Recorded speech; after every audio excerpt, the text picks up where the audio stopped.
Hi, this is ESPN's Dave Lamont, and you're listening to the Sports Objective Podcast, the unofficial podcast of the Pirates.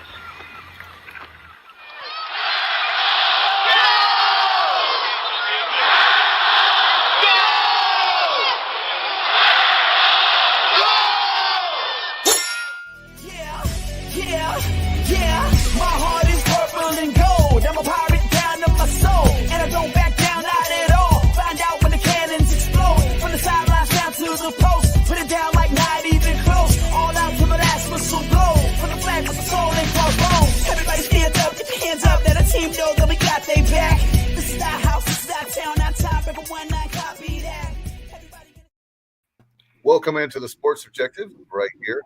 Beautiful night, Wednesday night. And right now we have with us from China Grove, Bubba Rosenbaum. What's up, man?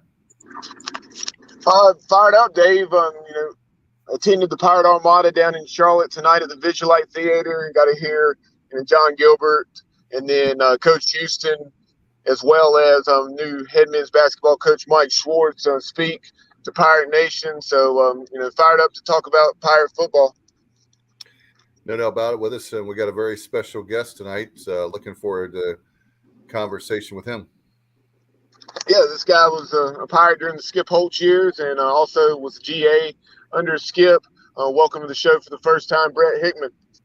What's up, guys? Appreciate y'all having me. No doubt about it. We're very excited about Pirate football. And I don't know if you were there, Brett. I was for the spring game. Very excited about I know that we could talk X's and O's, maybe bore some people, but certainly the depth has been one of our strengths now, which was something we couldn't say a few years ago. Yeah, I don't think there's any doubt Coach Houston's come in and has been able to remake the roster in his image. I think his background kind of competing against him when I was at North Greenville and then he was at Lenore Ryan and, of course, the Citadel. And while I was at Gardner-Webb, I always had a great amount of respect for how he tries to build a football team, which is kind of inside out on the offensive and defensive lines, which is where I think, our program was 2018-ish, 2019 was just not in a position where it could compete consistently in the AAC. So I think you're seeing some major shifts there.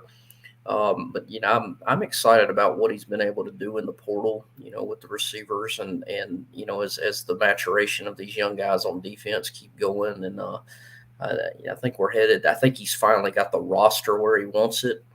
How does that go with an AAC schedule plus NC State and BYU on the schedule? We'll see from a tangible win-loss perspective, but I think you're going to see a quality football team this fall again. Yeah, like you were saying, Brett, that's one of the things that Coach Houston said tonight. He said, people all the time are asking, hey, Coach, how are we going to be? How are we going to be? He said, all I can tell you is that the Pirates are going to have a very competitive football team this fall, that we have a chance to compete in every game. And that was anything but the case when my staff and I took over back in December of 2018. That, like you just mentioned, that we were small, that we were slow across the board. We're nowhere near where we need to be in the trenches, but that is no longer the case. That's right. I really do like, what he's done. I think it's a team that's, anytime you're 2 and 3 deep along the defensive line and, I think offensive line wise, with the transfers coming in and the continued maturation of guys like Avery Jones at center and some of those other guys who kind of got thrown in the fire beforehand and getting healthy. I think Bailey Malavik and some of those guys, along with the transfers coming in, I think that's a group, because those guys are really going to get coached by Steve Shankweiler, at those two spots. If you're good, you got a chance. And, Coach, I wanted to ask you about the very fact you played for Coach Holtz, as we're talking about GA for Coach Holtz. Just want to get your thoughts, but with this whole mess we call the NIL, obviously 4 paying players are having some form of it. Things have gotten way out of hand. Now they're trying, it looks like the NCAA as of last week, this whole thing, we thought we could have a collective. Then they're pulling the reins back on that. It's like once it's out there, it seems like it's too late. Like the old cliche goes, the horse out of the barn. Yeah, the horse is out of the barn, or we're trying to put toothpaste back in the tube. You use whatever, saying or that you want to say. I think the NCAA, and for that matter, pretty much anyone's scared of lawsuits and litigation. And yeah, I think it's ironic. I did a paper in college and talking about, the first time the NCAA really got hammered by the Supreme Court, which was over the TV deal, back in the 80s. I don't know if all of us are kind of in tune or remember that, but the NCAA had exclusive TV rights, and you could only be on TV, 1 or 2 times a year, which is why your Saturdays were, CBS might get one game or NBC might get one game, and then ESPN came along and the Supreme Court said, you can't do that. The school should have the rights to their TVs. And at that point, this thing that we call amateur athletics or whatever, the NCAA, it stopped being just, we're going to make our money off of ticket revenue. And when you started getting the TV money and the conferences or whatever, the Power Five or what was the Big Six or whatever, started, getting these millions to multi-million-dollar TV deals, people started looking at it like, should we have guys who are playing in front of 45,000 people at Dowdy-Ficklin Stadium or 100,000 at Michigan Stadium? They're playing for nothing more than a scholarship. I don't think, I speak as a guy who's 36 years old and spent most of my life in college football. I don't think most people have a problem with a kid profiting off his name, image, and likeness. But I do think the problem is it went from 0 to 100 without any regulation, and it got out of hand. It got out of hand way too quick. And when you didn't put any regulation on it, and you've got some states playing by this set of rules, another state playing by this set of rules, I guess maybe it was naive, maybe it was just laziness, maybe it was whatever. But if you didn't think this was going to become a way to induce recruiting, as it's clearly become. I mean, at the highest levels of college football right now, it's basically bidding for these 4 and these 5-star kids for, well, we can give you this much in NIL. And I think Jimbo Fisher's a great coach. I think he works his tail off. But if you don't think the fact that Texas A&M's got millions upon millions of dollars involved in this had something to do with all of a sudden they're recruiting at a level higher than Alabama and Georgia are, you're crazy. You're insane. So you've got the haves and the have-nots, and they've set up these collectives and everything. They got to get a handle on it to where it's NIL, meaning Holton Ahlers goes and does a commercial for Parker's Barbecue of Greenville, and he gets paid $500 or $1,000. That's fine. But when it started becoming, right away that it became, we'll pay you $25,000 to come to your school, it saturated the market. And some kids are starting to get this idea that they're a junior in high school and they're going to be worth $50,000 or whatever. And what can school X, Y, and Z do for you to get that? Well, number one, the coaches are really not supposed to be kind of orchestrating things. That it's supposed to be on their own, but it's a mess right now. And if they don't do something, and it's a really bad thing, in my opinion, for our school as it relates to East Carolina. I mean, as much as we love it, we're not generating that type of TV revenue. We're not generating, we don't have the fan base that Georgia or Alabama has from a national perspective. And we rely on a few donors to fund our athletic department, so as the case is now, okay, do we put it into I make whatever, I've only got $30,000 a year that I give to my school. So do I take that $30,000 and put it in this NIL collective, which is going to hurt these other Olympic sports? Or do I put it back in the athletic department and we suffer in recruiting because we don't have enough NIL money to bring on good basketball and good football players? So it's it is an evolving time, and it is a mess from what I've heard from a lot of my buddies that have come through recruiting over the course of the last 6 weeks. Yeah, now, Brett, before I get to a couple comments that I had, since you brought up, you gave that example, Holton Ahlers, obviously he's had deals with Pirate Radio for one, and then also you have Sup Dogs, such a big deal there in Greenville. I know he has a deal with them as well. But I know Mason Garcia, I know you're on social media. You saw Mason Garcia's commercial, with the financial company. Yeah, I got no problem with that. I mean, I think that's what it's supposed to be about. I do have a problem. I mean, those are guys who Holton, especially in Holton's case. I mean, that guy started over 30 games or 40 games as a college football player. Like, he sets the market. Your starting quarterback kind of sets the market.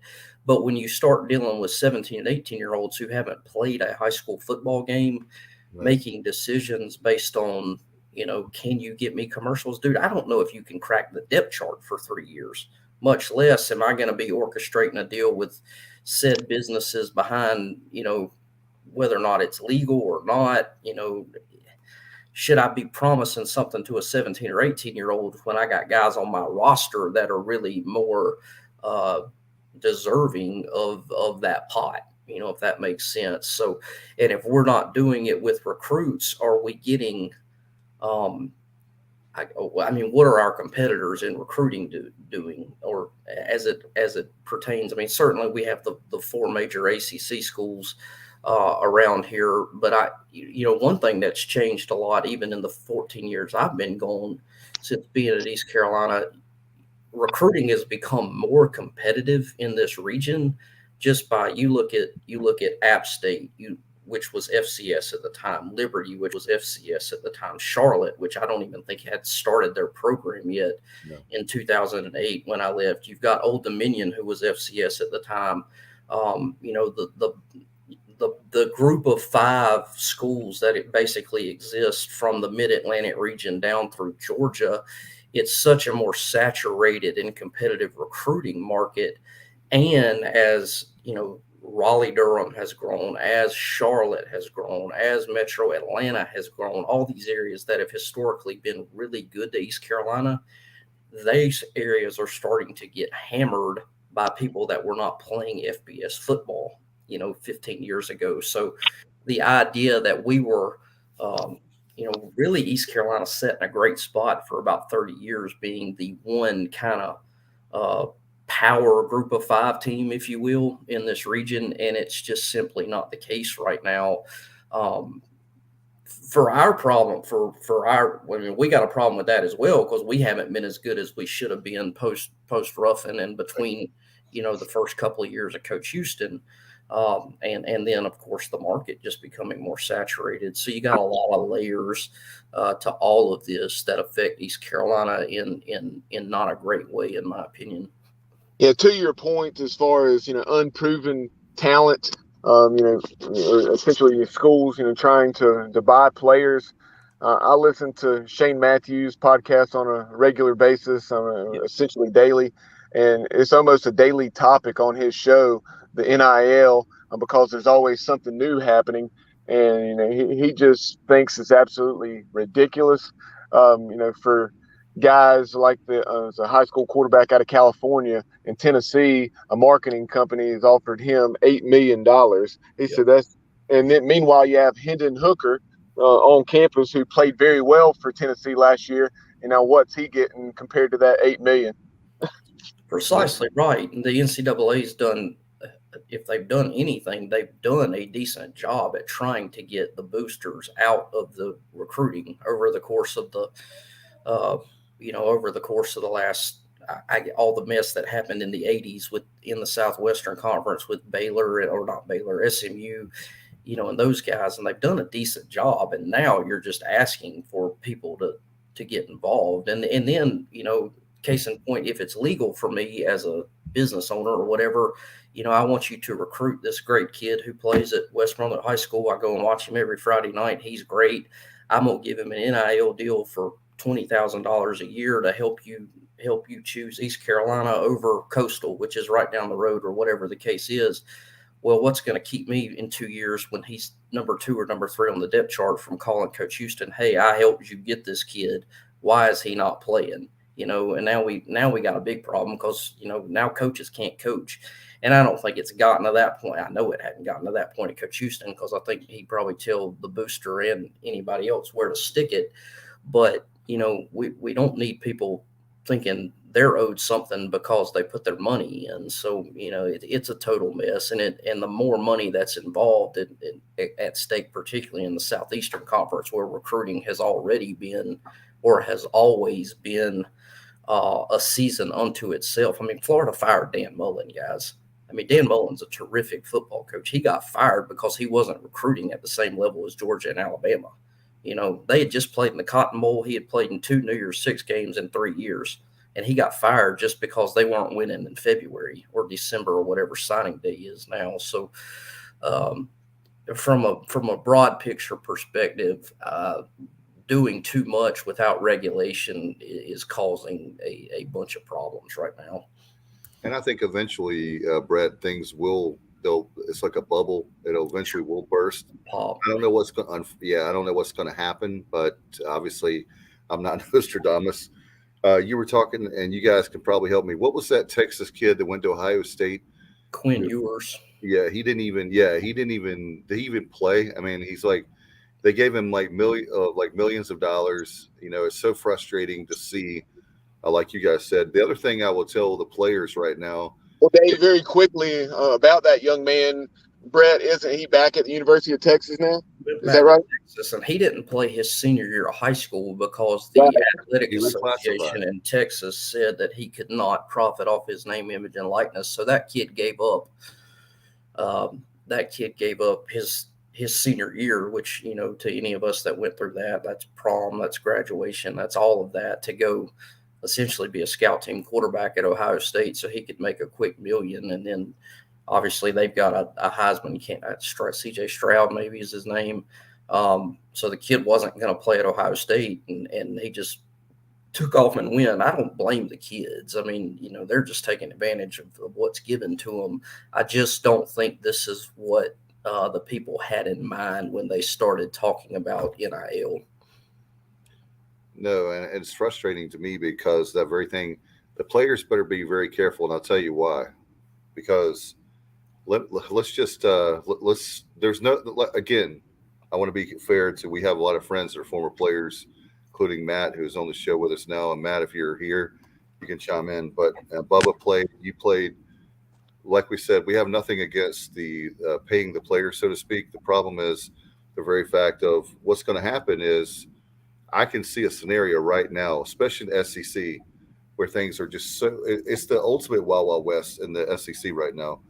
I can see a scenario right now where a kid's in SEC championship game, he doesn't make that catch. He fumbles the football. Something's going to happen, and they're going to find a way. They'll find a way to get rid of the kid. And most people don't know that scholarships are a year-to-year basis, but I think your scholarship road is a lot better than the road that we're heading down, I'm afraid of, where a kid goes to Alabama, or the other thing we've heard a lot, which is probably more common even now, where I just take a kid and I'll recruit a kid and I'll be Georgia and I'll take that kid so he doesn't go to Alabama with all the stuff, whether they're not going to have scholarships or the limits on scholarships, all kinds of crazy stuff that I never thought I would see happen is happening. The death penalty the SMU got now is okay. You can do that. So I just wonder, why do we have – I would have asked the NCAA, why do we have any rules now? You know, if you're going back to the NIL also, when you were talking about – I never usually say Congress should be involved, but there should be one national rule or rules period when it comes to NIL across the board, and that would be a lot more fair than state by state. Well, there's got to be an umbrella that oversees, and to me, even at the high school level, you know, and we have these in these coaches meetings, like, you guys have to understand that football's different. It's different than women's soccer. It shouldn't be governed under the same umbrella that football is governed by at any level. You know, for instance, the hand that feeds in East Carolina or NC State or Southern California is football and men's basketball, and football is the biggest one by far, and then at a few places baseball, particularly in the SEC, you know, it plays a role in that. But I think we're heading towards some type of break where division. Now, I'm hoping it's not just the SEC and the Big Ten and 40 other schools where it's a power league. I think you could make it work where it's 80 or 90 schools that are willing to do it, with East Carolina being one of those, breaking off and basically creating their own calendar, and let the NCAA still handle the eligibility center and that, but the recruiting's different. The calendar needs to be different. NIL legislation needs to be different. And, what the other thing that's being affected because of all this, because football's factored into Title IX, is other male sports are being cut more rapidly because, you've got to have equality, and when football's involved, women's sports take up a lot of the rest of the budget, which is great and fine, but there's so many issues that we got to tackle. And the portal stuff, that's a thing into itself, but who's going to be the governing body for the next, because I think it's going to happen. I really do. I think we're looking at a different college football in 10 years, and how are they going to legislate all of these things? Because you're right, nothing's getting legislated right now. Hey, now it's funny you bring that up. It's a good segue to a point I was going to bring up that Coach Houston as well as John Gilbert were talking about tonight at the Pirate Armada, and that is just the deregulation of the NCAA. He said quite frankly, and he being John Gilbert, to put it simply, the NCAA is tired of being sued, and so you're going to see conferences have their rules that they're going to be playing by, and it'll go from there, as you're saying. It's coming. I mean, the SEC's playing by a different set of rules right now, and you're playing by a different set of rules even within your own league based on your state laws. So until we get something that comes from Congress or a governing body of what's right with NIL, what's right with the portal, I mean, the NCAA is so screwed up thanks to the roster management due to COVID is a major issue. I mean, you tell me as a head coach that I get 85 scholarships, but all 85 of those guys get one extra year, whether or not they played or not.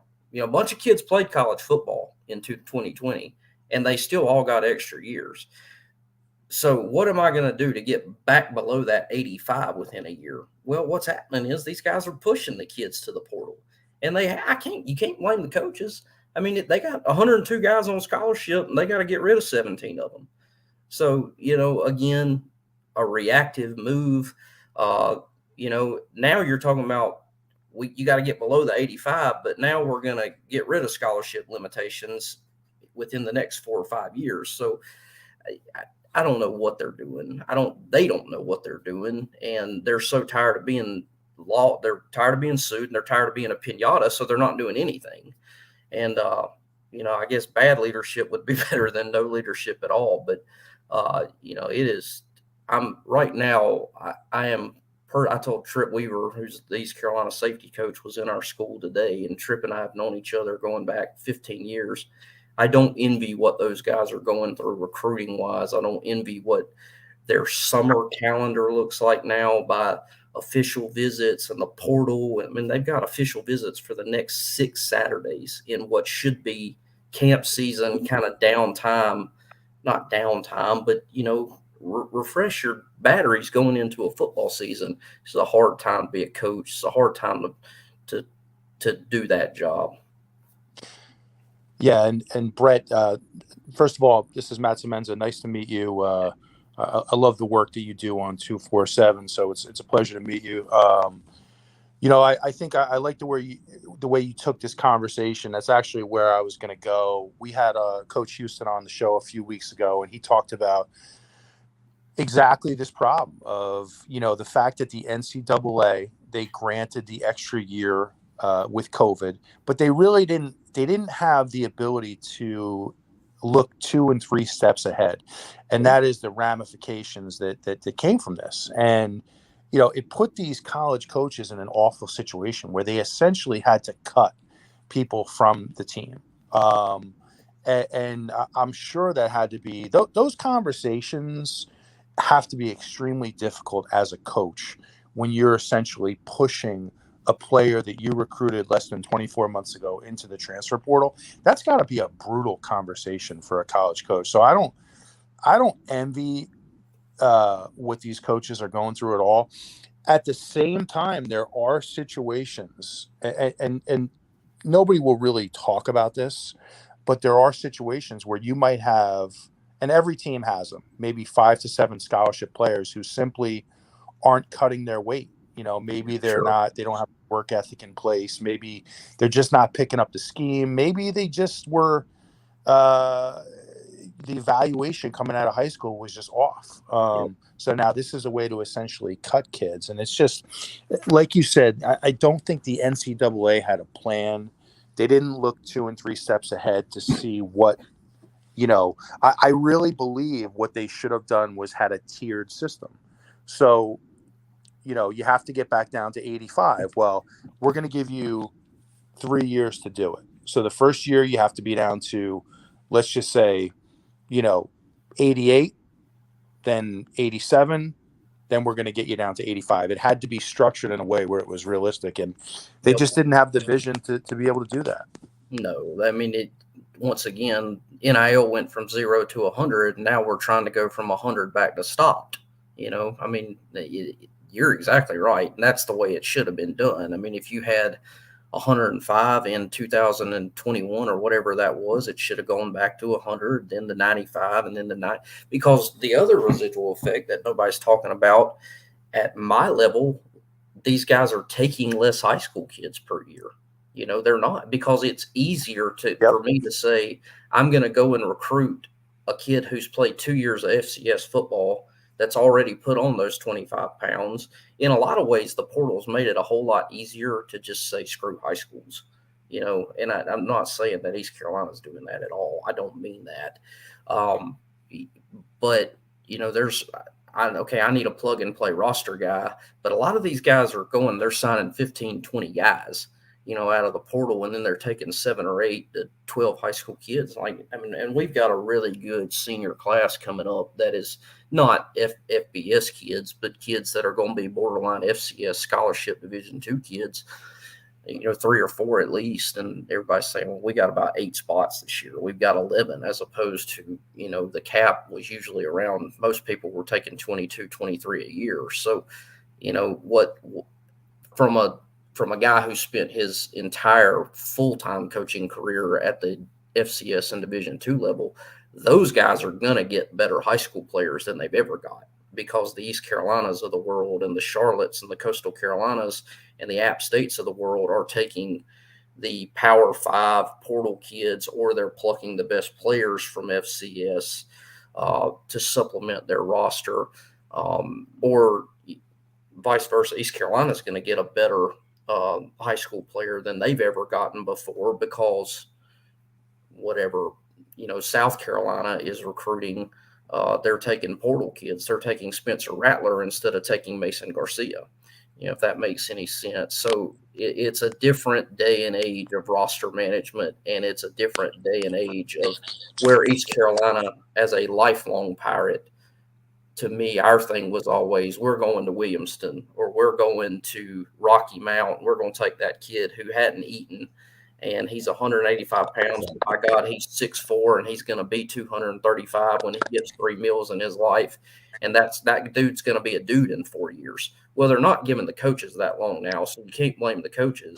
But, that's changed. East Carolina is no longer going to be the old school Eastern North Carolina developmental program that it was. It's going to be a portal and get better high school players than they've ever got, because the other guys are going to the portal. And I don't know if that's good or bad. I mean, we'll just have to see if it works. But nobody on Hoist the Colors is willing to give any coach 5 years. I mean, I do know that. So to be the way it was, and I'm a basketball coach anyway. I understand that. 5 years. A lot of those people are done after 2 years. Yeah. And Brett, you make a great point. I was just going to make one quick point, Bob. I'm sorry. I was just going to say that to your point real quick, there's no more Rudies on the team anymore. There's no guy that loved East Carolina. He's very close. He's kind of like one of those guys you're not quite sure, but hey, if we get Big John in the weight room and we'll coach him up, and he's a 2-star kid that has a huge heart, and with his work ethic, he can be a 3 or 4-star kid, no doubt about it. So I agree with you 100%. And guys, Bub, I knew you had something, but I wanted to add to that. Just what Brett mentioned, as far as the guys that are undersized, and had that frame, had the weight. You know, you look at a guy that was one of Brett's teammates, C.J. Wilson. C.J. Wilson was a high school running back, and then all of a sudden, you know, he comes to East Carolina and he turns himself hard work and so on and so forth into a guy that played in the NFL for a substantial amount of time and became one of the best defensive linemen East Carolina's ever had. Yep.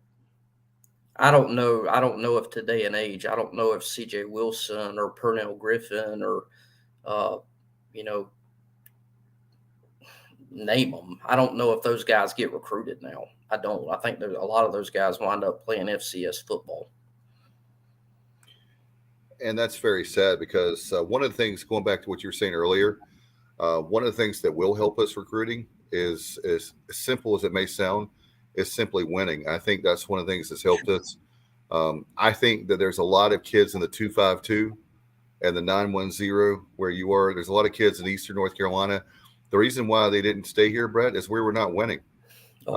I know some of those kids were going to go to the big, really, really big schools in the SEC. But as far as right now, the problem we've been facing is A, we were not winning, and B, we didn't have the facilities. Something we can talk about later in the show, but something we're way behind on is the indoor practice facility. Yep. You can start naming a whole bunch of stuff that we didn't have, and even Coach Hughes talked about people can easily recruit against that, against us, and with the NIL and how much money you're going to pay me. All that stuff we've been talking about is easy to recruit against East Carolina for those reasons. Yeah, I mean, I think it's that. And I think recruiting by itself has become less regional.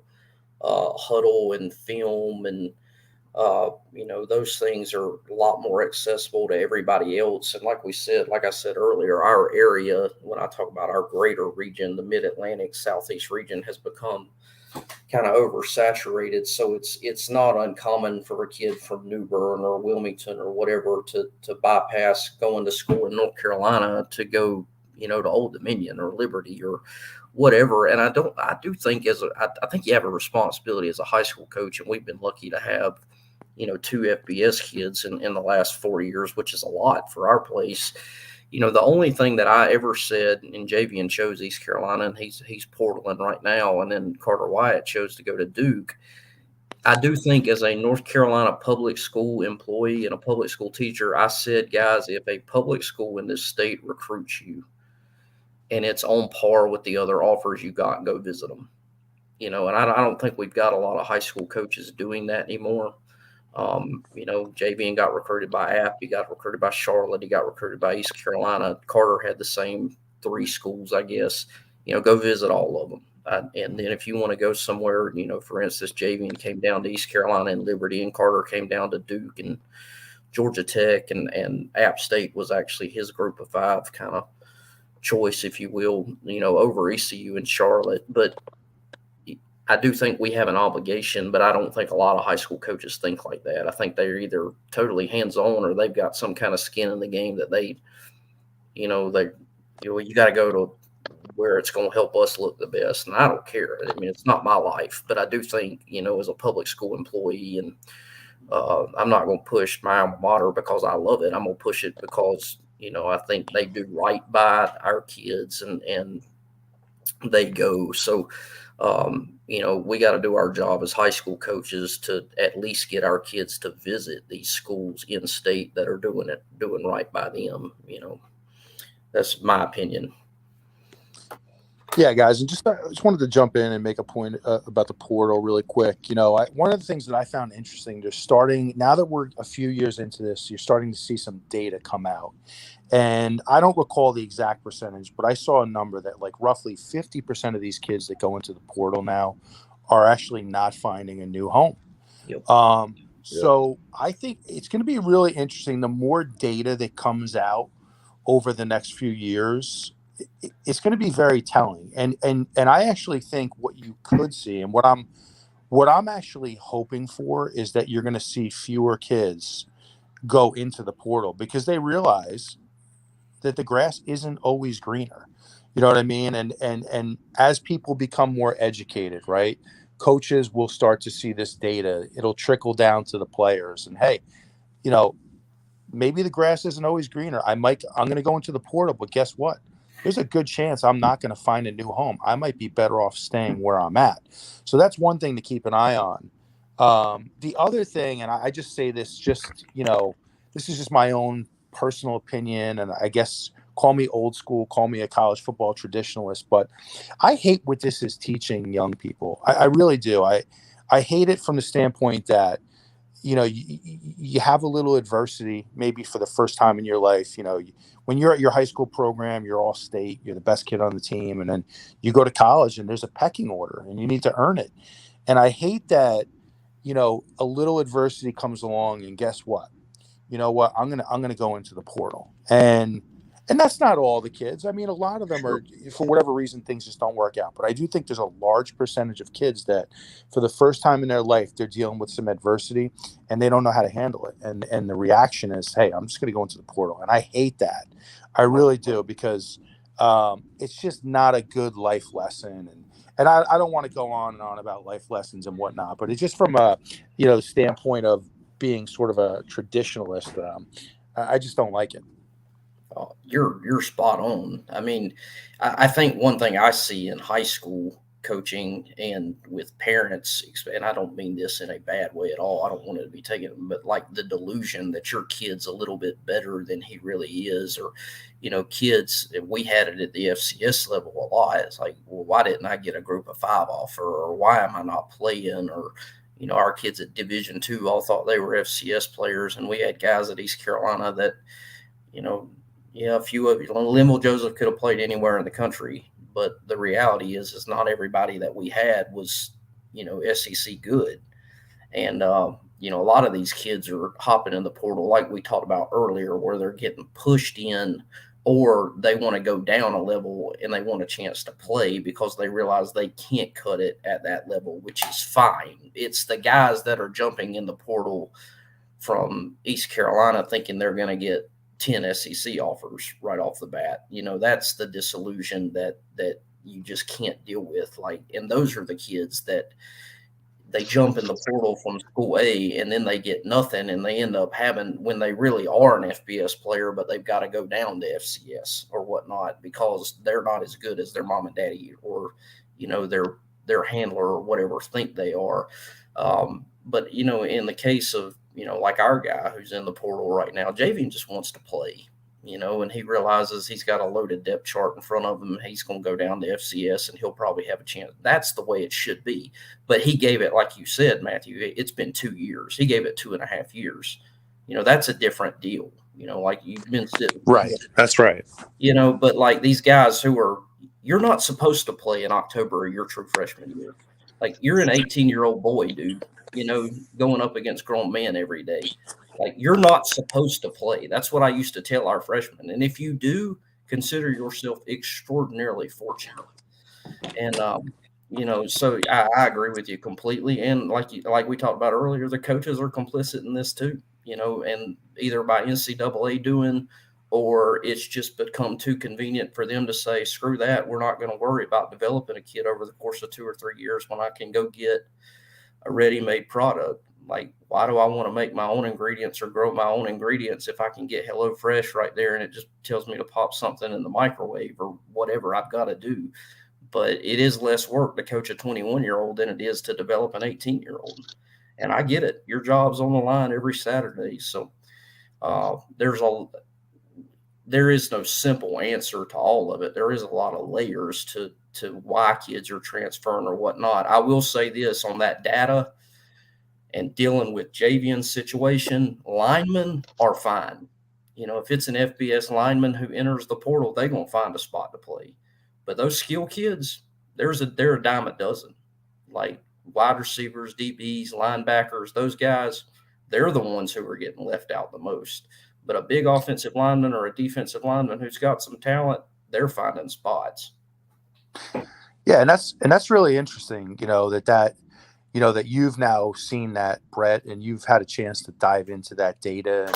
And I think that will at least give kids the opportunity to make an educated decision. That's You right. know, and not a decision that's just driven by emotion or adversity. Hey, like, you know, when the data is behind it, it will help. So I really hope that it does lead to, you know, at least just stop the bleeding a little bit, slow it down. You know, but a kid like Javion, I agree. I mean, he gave it a few years. You know, he wanted a better situation, and I think it's great for that type of situation. I really do. But where I'll tell you guys, and I won't mention any names, but where it gets me is, you know, a kid steps onto campus, he's got two good players in front of him, and doesn't get to play within his first month on campus, and then you have, you know, some family members and friends on social media, you know, blasting the coaches and basically, you know, talking about that he's going to transfer because he's not playing right away. I mean, that kind of stuff, it just drives me nuts. It really does. Yep. Yeah, kind of That's right. along those same lines, Matt. Like you said, I won't get too specific with it, but you know, in recent seasons, in the Mike Houston era, we had a defensive back transfer in from an SEC school, and then you know, he left us, entered the portal, and transferred back to an SEC school. And then I saw, you know, he was gone from that SEC school, so it was just a mess. But I'm sure you guys know who I'm referencing. But yeah, it's just like Yep. you were saying, Brad. If somebody's playing as a true freshman, it's because they're an exception and they're just extremely good, or it's a situation like East Carolina was in 2017 and 2018 where we're depleted, That depleted, necessity. depleted, and getting our brains beat in. Yep. That's right. I mean, like if this Lampley kid that's getting rave reviews right now from the staff, you know, that's the D tackle.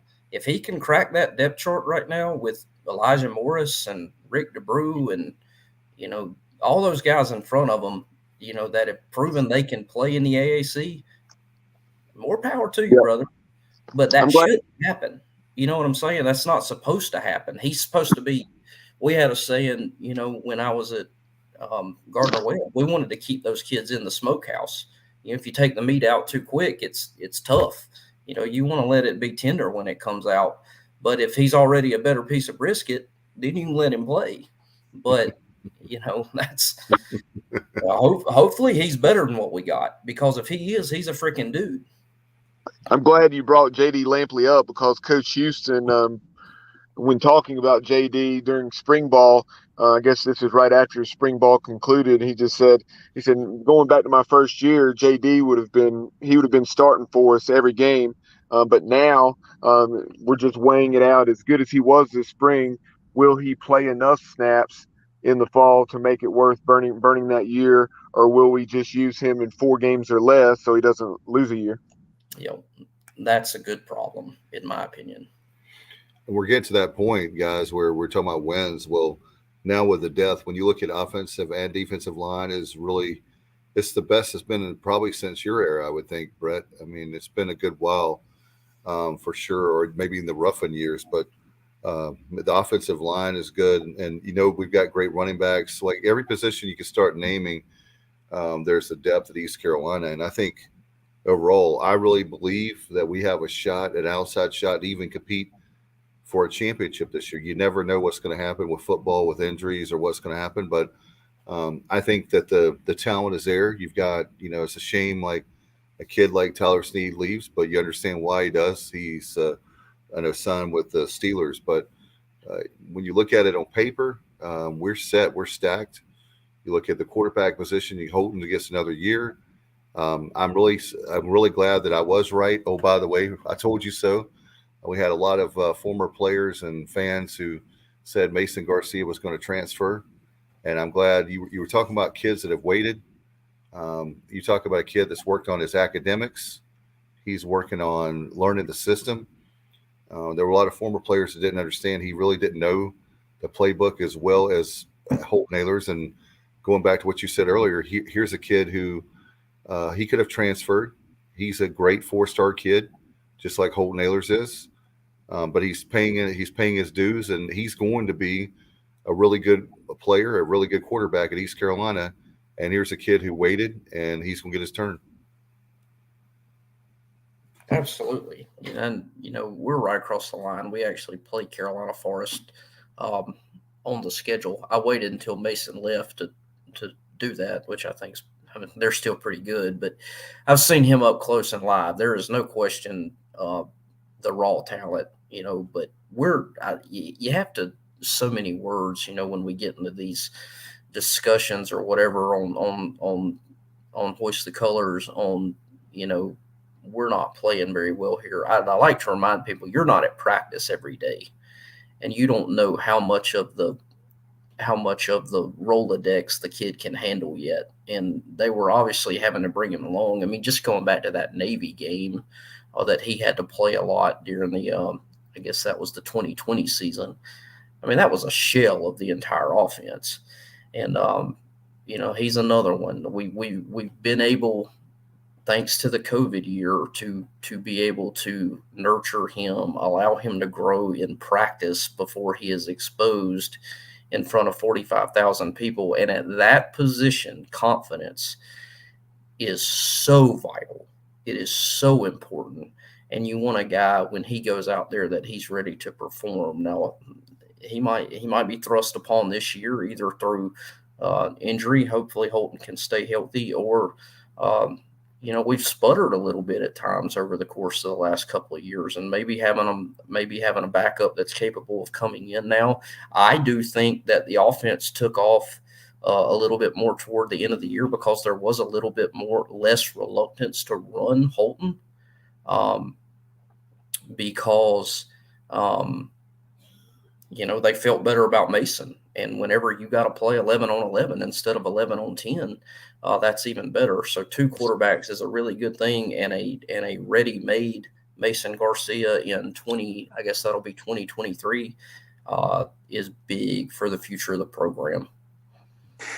Brett, I have to chime in really quick, because I think you make a great point and about running Holton. And this is something that I've been talking about for a few years. And I think that, in my opinion, when you look at who Holton is as a quarterback, he's a guy who I don't see him as your traditional pocket quarterback. I see him as a guy that's athletic. He can make plays with his feet. I think he can present a lot more challenges to the defense when he is running effectively. And it's something that I've really been calling for. Now, obviously, the flip side to that is, when you don't have a backup who's ready, you're going to be a little more hesitant to run the quarterback. And so to the point, I'm hoping that, next year that we have Mason Garcia, he's another year of development, another spring ball, another fall camp. I'm hoping that we can unleash Holton a little more and just let him use his feet, let him be a playmaker, because I just think it opens so much up and it presents a lot more challenges to the defense.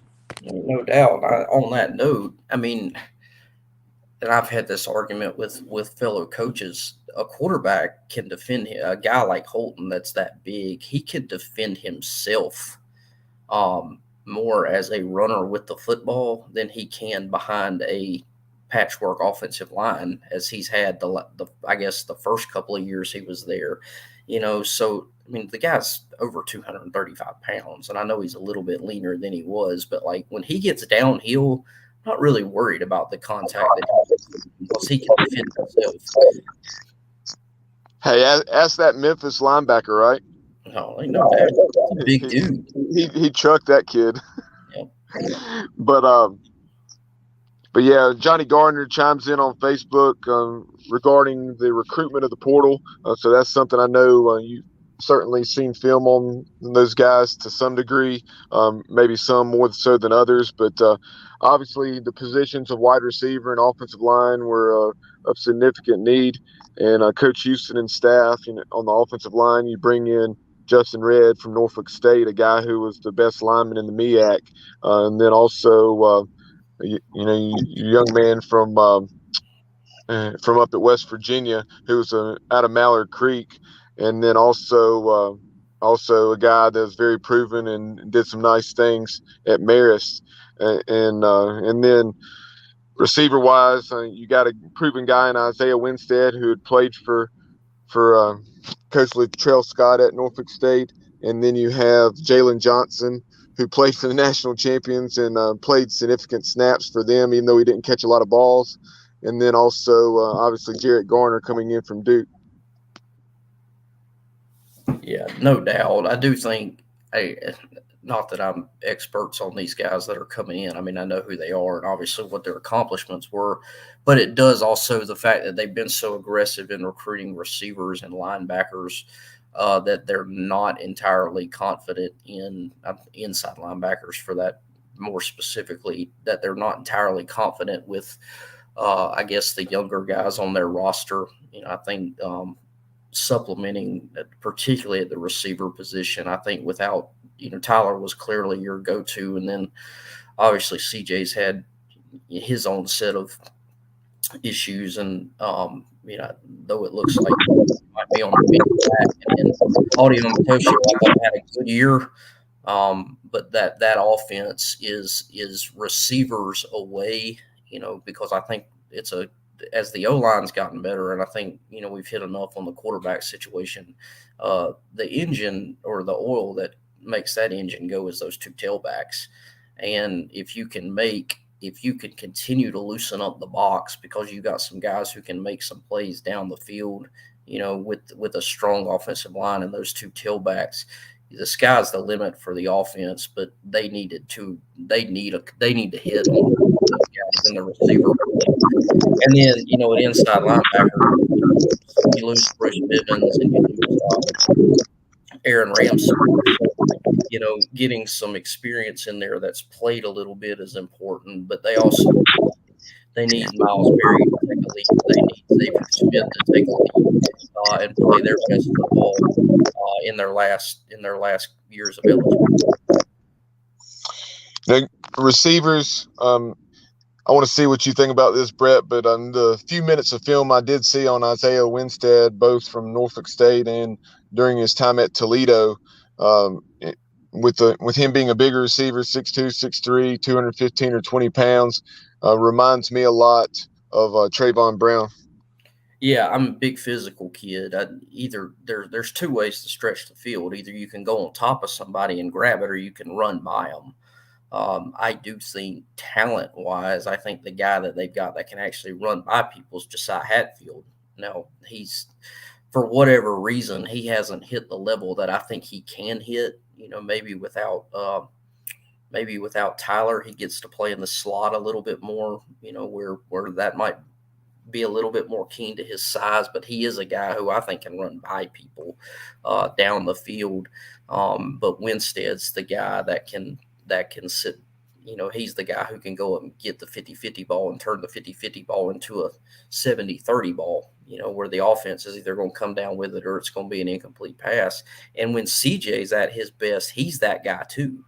So, if you line up two guys who can do that on the edge, plus Ryan Jones and Shane Calhoun, who have proven that they can catch, tough balls over the middle, you start to look a little bit different offensively, because I think we feel pretty good with the two tailbacks. Now, we've also been incredibly fortunate that neither one of those guys have gotten banged up. Knock on wood. You don't want to see it, because that's usually a spot where you deal with some injuries overall. But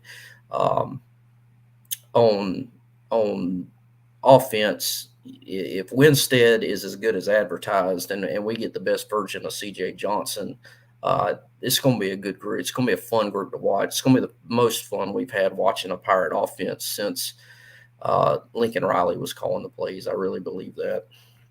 And Brett, you mentioned the guy that to me, exactly the receiver to me, CJ Johnson. I think is going to have a good year. I think he knows coach, if he wanted to, he could have kicked him off the team, never let him come back on. Everybody loves CJ. He's just done some foolish, childish stuff, I think, from my understanding, but nothing to the point of where it would break the integrity of the team. But as far as you were talking about Josiah Hatfield, he to me is the X factor on this team at wide receiver, because CJ, I think, will have a good year. He's I mean, he will or he won't, but I feel like he will. But Josiah Hatfield, this is his chance to really be a star. He is a star. I don't know if he believes in himself or what the issue is, but he's definitely got the raw talent. And I tell you, the difference between winning and losing games, it could come down to there's a lot of 50-50 games on the schedule. Everybody can say BYU, NC State's going to be tough, but there's a lot of games that you can look at the schedule right now that could go either way. It's a catch or two away from winning or losing. It's that razor thin, like a margin of victory is that close.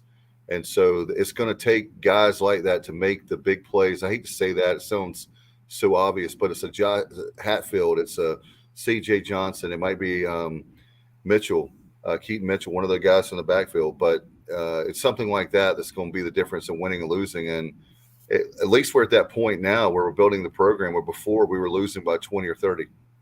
Yeah, the number one indicator of who wins a football game other than turnovers and obviously points. I mean, I know somebody's going to chime in on the chat and tell me points are what dictates who wins. Thanks a lot.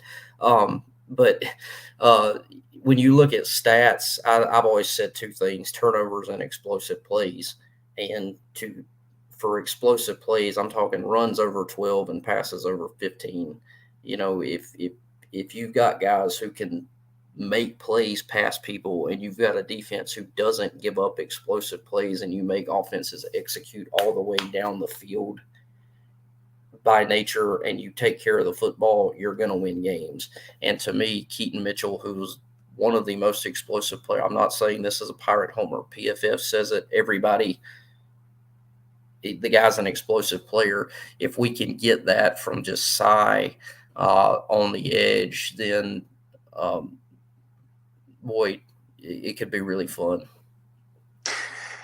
Brett, let me ask you a question. Just schematically, we really don't. When you look at this offense and what we do, and it's really interesting to me because, during your time here with Coach Holtz, and then you look at when Lincoln was here, we were very good at running wide receiver screens. Perimeter blocking, I think, was outstanding. I think that was a really strong part of our game. And something that this offense doesn't really do, or actually, I could probably count on one hand how many times we've run a wide receiver screen in the last few years.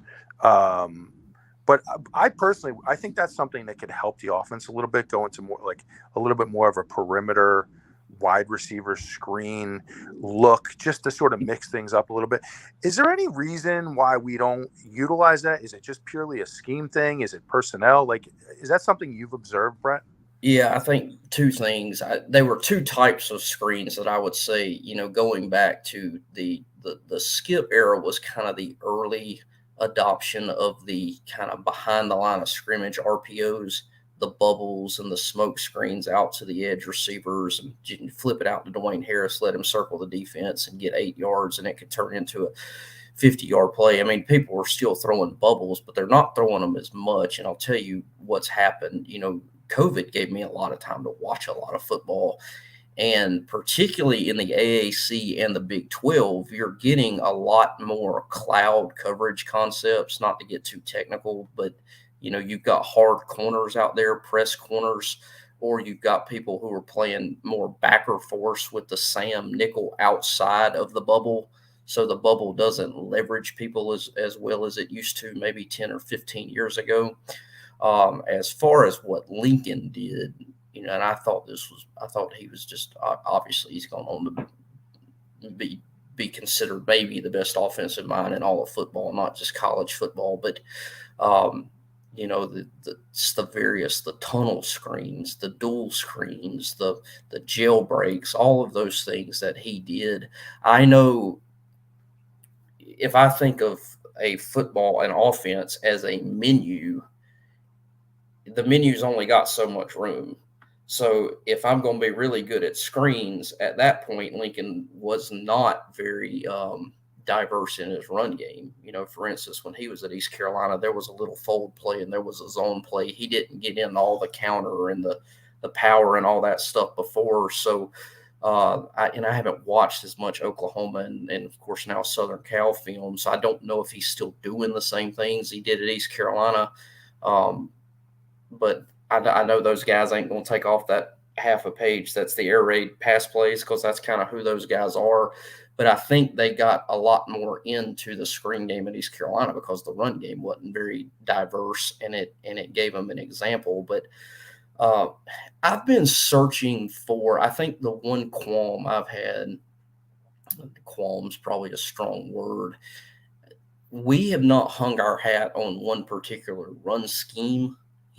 I think in 2020 we were better at like a pin pull or some outside zone. This year we seem to be a little bit more heavy on the inside zone and a little bit of counter and quarterback draw. But are we trying to do too much in that? Because if you're going to do something, you got to take something away. But yeah, it could help us. It could absolutely help us. I mean, you would have never heard me say we get Tyler Snead the football enough. And the screen game was certainly a way that he could have touched it even more than he did over the course of the years. And he got it plenty. I'm certainly not a referendum on me calling Donnie out or anything like that. But that was a great way to get Dwayne Harris the football more. Where he got it plenty of times with Todd, and then Lincoln and Ruffin's first year, by God, I felt like he got the football every play. And, I do think I think we get away from this as football coaches some, and I know this is a long-winded answer, but before we start thinking about formations and plays, you got to think players first. And if you got a dude, I don't care what you run, you find multiple ways to get that dude the football. And we've got a kid at West Brunswick right now who's a slot, very similar to, a high school version of a Tyler Snead, a little guy. And we got to do more. And it can't just be jets and downfield passing. We got to get him the ball more in the screen game or various ways in the drop back game to get him the ball. So players, then plays and formations, if that answers it. Yeah, no, thanks for expanding on that. And it's just something I've observed over the years. And I think as a defensive player playing against teams who would present that look, it's almost like play action in a sense that it's giving you something to bite on. It's giving you something to think about and to, come downhill and attack as a defender. And then it does lead to, hopefully plays over the top as well. So just an observation. I just like to see us run a little more of that stuff. But hey, listen, Donnie forgot more football than I know. So I'm not knocking him at all, but I do think, the incorporating that would be helpful for the offense. And I think the average fan, Matt, who watches it on Sunday, particularly the NFL, those guys are so good at the screen game. Like, they are so good. And for some reason in college football, the screen game in general just is not as good across the board. And I know we see things through the lens of every mistake that East Carolina makes, but I don't think anybody runs them enough. That's a good point. Kind of switching gears a little bit, Brandon Forbush chimed in on YouTube talking about the ACC's thoughts on scheduling and said it might end up doing the 3-5-5 scheduling model where each team has 3 permanent opponents each year and the other teams rotate. What are your thoughts, or do you have any on that, Brett? Yeah, I think the division stuff has kind of run its course. I think it's ridiculous. I think I read an article like Florida State has not gone to Virginia Tech in 11 years or something ridiculous like that. Or, North Carolina has not gone to Louisville since they joined the league in 2013. Or Duke and NC State have played like twice in the last 10 years. Well, that's ridiculous. It's just so anything they can do to make opponents make games happen that fans want to see, the better it is. And I thought about how it would work in the AAC. I would imagine when this realignment takes hold that East Carolina and Charlotte will somehow be paired together either in the same division or as permanent rivals, even though I know we've never played a football game before with them. Yeah. But, who are going to be our 3 that we play every year, and then who are going to be the 10 that rotate, I guess we'll see. I do think you got, the ACC is a little bit more of a long-standing conference where, at least the core of the league has been together 9 or 10 years. So you've got games that make sense Clemson and Georgia Tech, for instance, have played every year, so they're probably going to continue. State and Carolina have played every year despite being in other divisions, so you could make a lot of it work. But in the AAC, I mean, it's going to be, I would imagine, Charlotte, and then, God, for our coaches' sake, I hope Navy's not one of them. That's all I hope. I knew you were going to say that very fact. But by the way, Matt, everybody here on the show is not a fan of Charlotte being with us every single year. I understand proximity, but actually, Brett, we think that those guys are like the rich kids where they haven't. Speaking of not earning anything, just because the market size they had no program, and all of a sudden now they're automatically up to the AAC. But they definitely are very good in basketball. We give them that, and baseball. But the football thing is something I know. Matt, let me ask you a question real quick. When East Carolina and has to go to Charlotte, are you going to? I know Bubba will be at the game because that's like 30 minutes away. But what about you? Are you going to come down and heckle them for hours? No, I'll never step foot in that stadium. And to be honest, Matt, you wouldn't be able to get a ticket anyway, probably because it only seats 15,000. So. Yeah. Well, guys, just look out for this. If anybody ever mentions on social media that Charlotte is a rival, I will not only will I. It's going to be a war. It's going to be a verbal war because I am not accepting Charlotte as a rival. I'm sorry. Look at East Carolina. We came up the hard way. I mean, we have fought for decades to get to where we're at. And I just hate to see, because they're in a large market, that all of a sudden they're here. So they don't get much respect from me. that whole market thing now, that was a cable thing, and everybody's cutting the cord on cable. And I just need to know, and guys, I have to be an independent. They recruit my kids too, so I'm not going to say anything bad about their program or their team. But like, how many people on Saturday? I mean, if you live in Charlotte, you're a Clemson fan, or you're a State fan, or Virginia Tech's probably got a bunch of. I mean, there's probably more. West Virginia. West Virginia. Gosh, when they played Tennessee there a couple of years ago, I thought the whole state of West Virginia was in Charlotte. But there are more Carolina and State and East Carolina and App State grads in Charlotte than that care about football than Charlotte fans. But I think that I know the big market thing's a big thing, but I still think the best college football environments are always going to be in college towns. I don't think that's ever going to change. Right. I mean, and I know the conference came into existence at a different time, but you look at the SEC.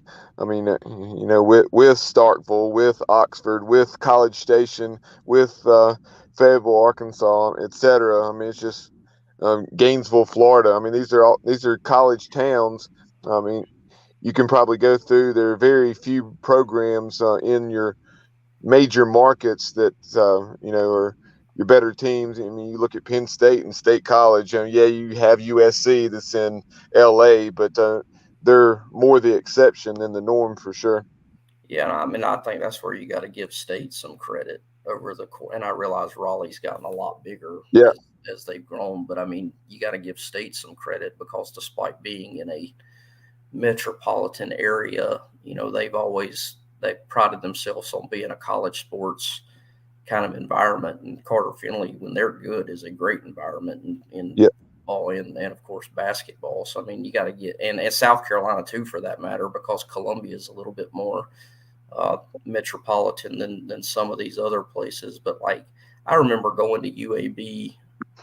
You guys will probably remember this in 2007, and it was Thanksgiving Saturday or Thanksgiving Friday night, and we were playing at Old Legion Stadium. That guy's done a phenomenal job getting that thing back going. I mean, they've done a great job with that new stadium and everything. But back then, guys, it was probably 15 or 20 degrees, and that stadium is supposed to hold 80,000. I sat in the press box before the game. I went up and I said, Tim Carter was our other GA on defense. I said, I bet there ain't 200 people in this crowd right now. And I counted, And 10 minutes before kickoff, there were 187 people in the crowd at UAB. Now Brett, was that 08 you said? Yeah, it was our first championship, 08. Yeah, I was at that ball game, and my buddy and I, when we walked in, I said, I feel like I'm in a dream right now. I said, we're at this huge stadium, and it's just something that makes no sense. I mean, like you said, there were more people on the sideline than there were in the seats. It was just so surreal. Yeah, it was, and we played like it. I mean, it was such a sterile environment. I mean, we played awful. We found it was like 17-13, and we scored at the very end. Brandon Simmons scored late, and but it was just, it's not college football as it was meant to be played. That's for sure. No doubt. I wanted to ask you, as far as they unveiled last Thursday, the Pirates Unite Capital campaign. Thankfully, one of the things when we started this podcast, we've been begging for over 4 years now, and we finally have a $60 million capital campaign to help out with the biggest part, obviously, the indoor practice facility. I haven't met anybody yet that doesn't want that. When you look at the renovation dimensions, all the stuff for Cliff, for baseball, just want to get your take on that. And after this campaign, we've got to have one thing. I'll tell the administration, great that we have it, but you got to be thinking down the road 5 and 10 years, even beyond this. If not, we'll get further and further behind. Oh, from a football perspective, it's a total game changer. Is not the right word. Game leveler, if you will. It does level the playing field substantially. I was having a conversation with a guy at church tonight who's also a big Pirate, a big alum, season ticket holder. Yeah, I don't think we've had worse timing in terms of like inflation and all of this. Whether or not it was building the tower a couple of years ago, or just how expensive things are marked up in pricing due to whether or not it's the supply line crisis or the price of steel right now. So we're going to get far less bang for our buck on a building that's about the same size of what they have at State, from what I've gathered from people that I know. I also don't know if it's the most brilliant idea to combine it with a other capital campaign going on to expand baseball facilities and I can't remember exactly the Minges improvements at the same time. I think we've just been so far behind from a not having a football standpoint. I would rather like to say, okay, let's try and raise a quick $30 million and get the football building built, because we're going to go after the same coffers. And to me, as a football guy, I want that built first, because I think I think it levels the playing field from where we're at. But I'm also, perfectly understanding of we gotta get better. We gotta do better for our basketball coaches. We got to do better.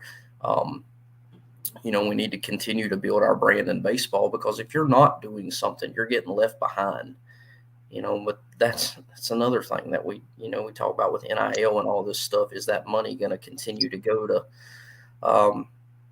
is it going to continue to go into facility upgrades? Because here's a fun fact for you guys. In the NFL right now, you know how nice those locker rooms are, those coaches' offices? Not very much. They're just kind of sterile. They're just there because you know what? That owner is spending all his money on getting players. So, are we going to start paying to get players and just forget about facilities? Well, you can't do that, because now you got to recruit. So we got to raise money to go recruit. And now we got to raise money to help pay these recruits once they get here. But these recruits got to have nice facilities when they get here. So, I mean, where's all the money coming from? So it's just, man, what a time to be a college football follower. Yeah, to your point, Brett, as far as Town Bank Tower, I mean, it's certainly good for recruiting, but at the same time, like Coach Houston has said, if we would have invested, we could have had an extremely nice press box for. I mean, this is going to end up costing us between 65 and 70 million or something like that. If you'd have spent 45 or 50 million on a press box and used that other money to build the indoor. Yep. As IGO refers to our previous athletic director as Lord Voldemort. But we're beating a dead horse. It's over.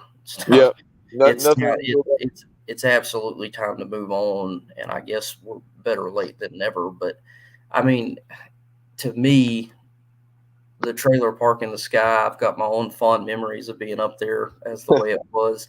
I thought then, and I still think now, that what that money actually should have gone to instead of a press box was an indoor with a full football operations building. Absolutely. And Ward, I mean, and they've done a great job in Ward on the bottom 2 floors, but we're playing major college football, guys, and we're sharing it with what used to be classrooms and this. Yeah. We don't have the academic center that we need. I mean, you go to Clemson or you go to trying to think of where else I've gone, or State, where everything's kind of tied in together of these places I've visited before. We've got what was supposed to be a sports medicine building, and 1 floor of it's football, or 2 floors of it is football. I've said for years, if we were going to do the indoor, we should have the operations, but that's too expensive now. So, and it's not going to happen because they put so much money into Ward. I mean, you'd essentially be building two facilities at the same time. Well, I think you definitely. That's one thing, very quickly, Dave, that I will give Coach Houston and his staff. Coach Houston's vision for that building, and he communicated it to Pirate Nation through the media shortly after he was hired. Because I know, Dave, you went on that tour of Ward, and you had nothing but a very sterile environment, blank walls, nothing either but white or purple walls. And he said there's such a history here at East Carolina with football, and the story's not told anywhere. So hats off to Coach Houston for having that history told, and on the walls, and all the signage, all the wraps, all the everything that he's put in with the recognition of players in the NFL, with the different helmets and so on and so forth, is top notch, and they've done the best they can with transforming that space. Yeah, and the problem is, guys, that when Ward was built in the late 80s, it was already out of date by the time it was built. Yep. And the same, going back to your point real quick with Town Bake Tower, wrap this up in a few minutes. You've been generous with your time. The problem with the whole press box thing is it was built in 1978, and they did nothing like it was 1978. They had a scoreboard that was 1978 and 1998, and I'm doing a post-game show, and I find out, I was like, man, it's 20 years old. I mean, it's time to build a new press box, right? If we'd have built that press box in the early 2000s, for example, but we didn't get finished with it until 2019. And that's the problem, is by the time we spent that money on that, if we'd have done it 20 years sooner, we could have had a nice press box. We wouldn't have had to pay for it. And then we would have been moving on to something else. Like you guys said, I agree wholeheartedly. That was just a resume builder for other people. But now that we've got to pay for it, we're going to pay for it. And then when people say we got the press box, I'm like, we'll be paying that press box off. We'll probably be like in our 60s or 70s by the time we'll have that thing paid off. So you might as well go ahead and put it out there. And if we raise the money, we do. If we don't, we don't.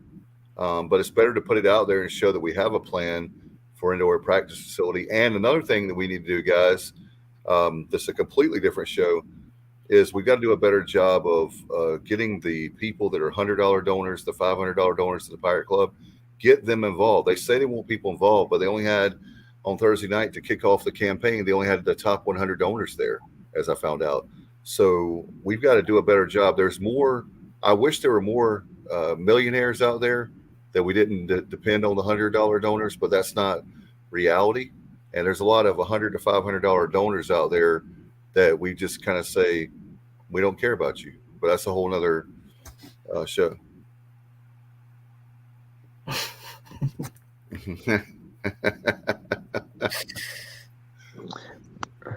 Good comment there from B Pays. But final thing we had for you, Brett, Johnny Robertson chimed in on Facebook, and you talked about how the current landscape had impacted you as a high school coach. Johnny said, I noticed that Jake Spavital at Texas State has 44 signees in the last 2 recruiting classes. In 21 and 22, 33 are from the transfer portal, 7 junior college transfers, and 4 high school signings. I believe that he does this to avoid developing high school talent only to lose them to bigger programs. Do you feel that this could be a trend for some of the programs that are kind of in that same breath? Yeah, I mean, I think that's probably an extreme example of it. But, I mean, I do think you're going to see more 50-50 classes, where you've got 12 high school kids and 12 portal kids and whatever the case is. But like I said, what I think is going to end up happening is the trickle down that group of 5 teams and FCS teams all the way down to D2 are going to get initial better freshmen than they've ever got before.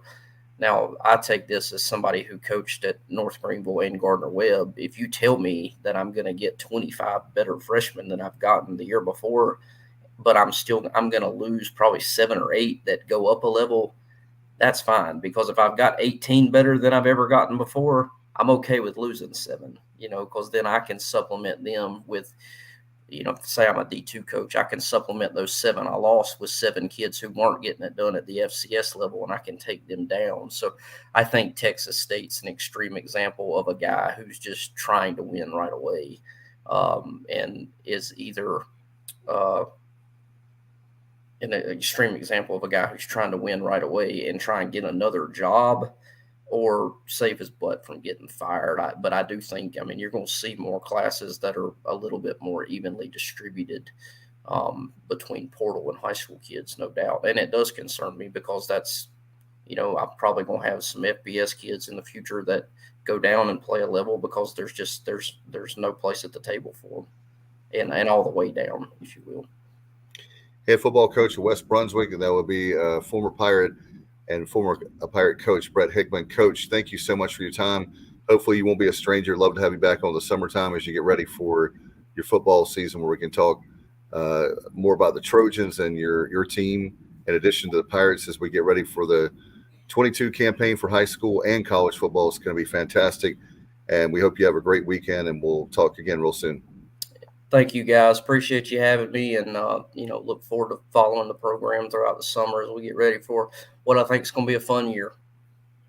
I definitely hope so. Have a great night, my friend. Appreciate Thank you. All right. Thank you, Brett. All right. Appreciate Brett very much. I know that long show here tonight, but we had a lot of fun. Guys, when you talk football, Matt, you and I know, and Bubba, we can talk football for hours. So we appreciate Coach. We didn't want to keep him too long, but certainly we had so much to talk about. And even though it's a long show, it still doesn't seem long enough with all the topics out there and with all the craziness. I was walking to work the other for my parking lot to the building there at work, just thinking about all the craziness in college football and the NCAA. It's just it's overwhelming at times. It really is. And, I you look at all the changes just in the last few years and you wonder as a head coach how much time it actually pulls away from just the actual X's and O's of football. You know what I'm saying? Like you're spending more time now, evaluating transfer portals, learning about new regulations with NIL. You're being pulled in all these different directions. You wonder how much it actually takes you away from just the X's and O's of football. And I don't know. I personally just don't like where it's going, Dave, but it is what it is. It's a train that's not going to stop. But, I also wanted to mention, I really appreciate Brett and his football knowledge. I love what he does on Hoist the Colors with when he breaks down plays. I'm kind of a football nerd, so I appreciate the schemes, the talks, the terminology, the great work he does. So really enjoyed having him on. No doubt about it. We're fortunate and blessed to have great guys like him and that come on the show. And then it's going to be really interesting to see how we do in football this year. We're very excited, and obviously keep it right here. By the way, I want to remind everybody, a lot of the great program. Before we go, Bubba, you've had a lot of good guests on the last couple of days. You can go back, and I know Jamie Shaw has been on. For example, make sure that you go check that out. Yeah, Jamie Shaw from On 3 Sports, as well as Absolute Basketball, not doing as much with Absolute Basketball as he once did, but Jamie does an excellent job covering the college game. I talked to him about, I think, at least 6 of the incoming Pirates. There were some that he wasn't as familiar with, but, talked about guys like Ezra Asar, and then several others with this class. Mike Schwartz elected to go, more the high school route. You did have a couple of transfers, coming in from Tennessee as well as Iowa State, but the majority of the class is from the high school ranks. And then you did have the 2 Division I transfers and then the 1 JUCO transfer. And like Coach Schwartz pointed out tonight at the Pirate Armada, each of those 3 transfers has 3 years remaining. So it's not like we're getting, a guy, as much as I would love to have gotten another guy like a Vance Jackson. Obviously, he just had 1 year to play.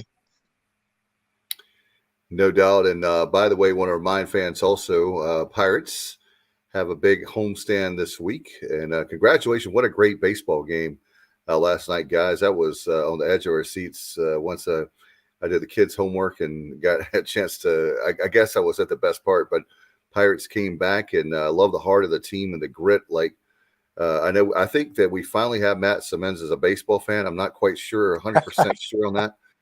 But they definitely have the grit and the heart of a Matt Simmons, so maybe he can relate to that. But anyway, I really enjoy this team, guys. I really do. They had talk about adversity like we were earlier in the show. I mean, they had a lot of adversity early in the season. I mean, to lose your top pitcher, to drop your opening series of the season, the record wasn't up to par there in the first half of the season, and then to do what they've done. I mean, this is a team that just keeps working. They keep getting better. You got to give major credit to Cliff Godwin for keeping this thing together, keeping it heading in the right direction. Just a great job. And maybe it's not the most talented team we've ever had. Maybe it's not the deepest pitching staff we've ever had. But these guys, they show up to play. They battle, and they're going to be a tough out. 35-18, of course, 17-4 on the season. And Bubba, I know a big series. I want to what tickets? I don't know how many they have available, but you can go to ecpirates.com or 1-800-DIAL-EC. Get your tickets for this weekend. I will try to take my kids to one of the games. It probably will be, looks like Sunday. We can take them there. Yeah, and you're talking about plugging some of the recent content. In addition to Jamie Shaw, had an excellent conversation today, and that was with Ben Upton of the 11.7 podcast. Those guys have a tremendous listenership. They have nearly right at 29,000 followers on Twitter. Have developed a very strong following over the last 3 or 4 years, and I really respect the work that they do, along with obviously D1 baseball. So if you're a college baseball fan, definitely follow at D1 baseball, and also at 11 point spelled out 11.7 pod. 2 tremendous follows for the diehard college baseball fan, and they're constantly retweeting highlights and happenings from around the nation, and they love. I know Ben, at least, who played at Mercer and experienced the jungle firsthand. He absolutely loves everything that East Carolina baseball brings to the table, and the Pirate Nation has grown by 1 with him. If East Carolina's not playing Mercer, and I know he really loves everything that Cliff Godwin and this staff are doing, and thinks it's just a matter of time before Cliff and company get us to Omaha. But so definitely go back and check out that conversation. We talked about a lot of teams from around the nation, not only East Carolina, and then we also dove into things like the raccoon that was caught in the stands at Arkansas's Baum Stadium over the weekend in that series between the Razorbacks and Vanderbilt. It was pretty hilarious. If you guys haven't seen that video, you need to check it out. I meant to send it to you if I didn't. And you did. In addition to that, let's see, Matt and I, because I think Dave, you'll probably be working at this time. If not, we'd love for you to join us. but this coming week, I believe it's going to be Wednesday afternoon, we'll be visiting with Michael Papajohn. Michael Papajohn played baseball at LSU.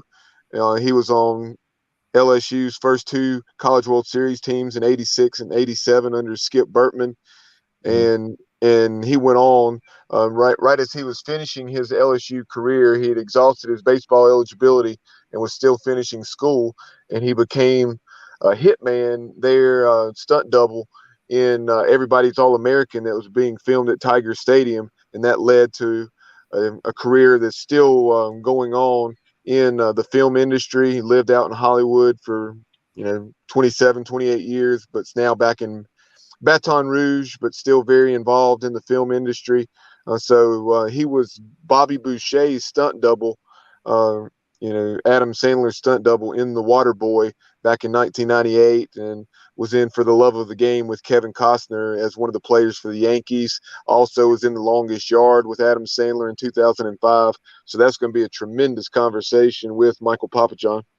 I didn't know about that part of. I knew about the baseball. I didn't know about the acting part. I missed out. By the way, I misspoke. Thanks to Johnny Gardner. I knew it and I said it wrong. I meant to say the Saturday game. This weekend, of course, is Thursday night, Friday night, and Saturday for the weekend because of the tournament starting next weekend on Tuesday in Clearwater. So thank you, Johnny. I misspoke on that, and I appreciate you for correcting that. So I wanted to say that before we left. Anyway, thanks to Brett Hickman, Coach Hickman, for coming on tonight. Thank you, Matt. Thank you, Bubba. Appreciate everybody so much. Don't forget, we'll have extra innings this weekend. Hopefully we can talk about on Sunday night. We can talk about a big victory. And Next Level Training Center is our great sponsor. And I know we've got a big person coming on, don't we? A big guest. We do. We caught up with this guy just prior to the season, and he'll join us for extra innings. Is Bridgie, Matt Bridges, living down in Atlanta now with Cam Colmore, working for Grover Gaming. Garrett Blackwelder, former Pirate basketballer's company. We'll catch up with Bridges, and maybe, who knows, maybe Cam Colmore will join as well, and we'll talk about the season that was for the Pirates in terms of the regular season, and look forward to the conference tournament down in Clearwater. Maybe get some stories out of those guys about conference tournaments past, and what it's like to play for the Pirates and Cliff Godwin going into the postseason. No doubt. And Mark Holloway, appreciate you. And Johnny, there's a lot of great guys watching live right now. And Lawrence Tibbetts, there's a lot of great people as well. So appreciate the comments and questions tonight. Brandon Forbush as well. All right, we're going to get out of here. Appreciate you guys very much. We'll see you on Sunday for extra innings. Until next time, you've been watching and listening to The Sports Objective. Good night, everybody, and go Pirates. My heart is purple and gold. I'm a pirate down in my soul, and I don't back down, not at all. Find out when the cannons explode. From the sidelines down to the post, put it down like not even close. All out to my last whistle blow. From the flag with the soul and crossbones. Everybody stand up, get your hands up. Let a team know the